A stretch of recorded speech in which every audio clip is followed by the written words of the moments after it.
Everyone, இது உங்கள் நான் குக்ஸ். இன்றைக்கி நம்ம என்ன செய்ய போகிறோம்னா டிஃப்ரெண்ட் ஸ்டைலில் ஒரு கோகனட் ரைஸ். அதுக்கு ஃபஸ்ட்டு வானலில் எண்ணெயை நல்லா காய விட்டுக்கணும். நல்லா காய்ஞ்சதும் அதில் கடுகு, உளுத்தம்பயிறு, காய்ந்த மிளகாய், தென் கடலைப்பருப்பு, இதை நன்றாக எண்ணெயில் வதக்கவும். அடுப்பில் செய்யும்போது இன்றும் மணமாகவும் இருக்கும். அடுத்ததாக அந்த கடலை பருப்பு கலர் மாறும் அளவிற்கு பொரிய விடவும். இப்போ பார்த்தீங்கன்னா நல்லாவே கூட கருவேப்பிலை ஆட் பண்ணிடுங்க. இந்த டைமில் நல்லா சூப்பராக உங்களுக்கு பொரிஞ்சு வரதை நீங்களே பார்ப்பீங்க.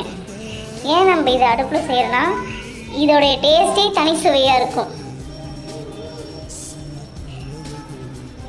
அடிஷ்னலாக கருவேப்பிலை எப்பயுமே ஆட் பண்ணிக்கிறது பெட்டராக இருக்கும். அடுத்ததாக சின்ன ஒரு டிஃப்ரென்ஸ்க்காக என்ன பண்ண போகிறோம்னா வெங்காயம் ஆட் பண்ணுறோம். வெங்காயம் எதால் ஆட் பண்ணுறோன்னா அதோடய டேஸ்ட்டை இன்னும் என்ஹான்ஸ் பண்ணி கொடுக்கும். வெங்காயம் போட்டதும் கொஞ்சமாக சால்ட்டு தேவையான அளவு போட்டு நல்லா வதக்கணும். நல்லா வதக்கும் போதே அந்த ஆனியன் நல்லா உங்களுக்கு அந்த ப்ரௌனிஷ் கலரில் வரணும். நல்லா வதங்க நல்லா அந்த பொரிஞ்ச மாதிரி பார்ப்பீங்கள்ல, அந்த மாதிரி வரணும். அப்படி இல்லைன்னா உங்களுக்கு எந்த அளவுக்கு தோணுதோ அந்தளவுக்கு நல்லா வதக்கிக்கணும். அது நல்லா அந்த சூட்லேயே நல்லா ஹீட் ஆகி சூப்பராக நல்லா வறுபடும். அடுத்ததாக மஞ்சள் தூள். ஏன் நம்ம இதில் மஞ்சள் தூள் ஆட் பண்ணுறோம்னா இதுதான் இதோடைய ஒரு டிஃப்ரென்ஸே. நீங்கள் மஞ்சள் தூள் போட்டு கிண்டி பாருங்கள், அதோடைய கலர்ஃபுல்லும் அதோடைய டேஸ்ட்டும் நீங்களே ஃபீல் பண்ணுவீங்க. நல்லாயிருக்கும் சாப்பிடும் போதே. அந்த கடலைப்பருப்பும் கடுகு அந்த கருவேப்பிலை எல்லாமே அந்த நாக்கு அந்த டேஸ்ட் படும்போது இன்னும் நல்லாயிருக்கும். கொஞ்சம் கொஞ்சமாக சால்ட் ஆட் பண்ணும்போது ஒவ்வொரு உணவுப் பொருட்களையும் அது நல்லா மிங்கிள் ஆகும். நல்லா வதக்கணும். சால்ட்டை போட்டு நல்லா சால்ட்டை வதங்கும் போது இன்னும் அந்த டேஸ்ட் அப்படியே நல்லாயிருக்கும். அந்த வாசனையும் நல்லாயிருக்கும் பார்க்கும்போது. நல்லா வதங்கட்டும். கொஞ்சம் பார்த்திங்கன்னா நல்லா வெங்காயம் சுருங்க அளவுக்கு ஆகிட்ட பிறகு தேங்காய் நல்லா திருகி கூட வைக்கலாம். அப்படி இல்லைன்னா மிக்சியில் நல்லா கிரைண்ட் பண்ணிடலாம். கிரைண்ட் பண்ண கொஞ்சம் பவுடர் ஸ்டேஜில் ஆட் பண்ணுறது இன்னும் பெஸ்ட்டாக இருக்கும். அது வாயில் மாட்டாது.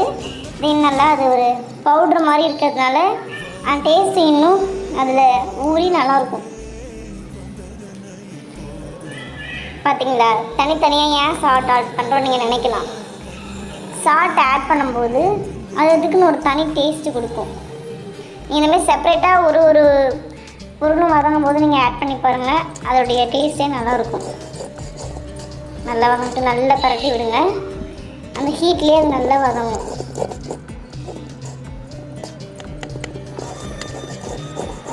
இது மாதிரி ஃப்ரை பண்ணிட்டே இருக்க வேண்டியதான் ஒரு 5 மினிட்ஸ்க்கு.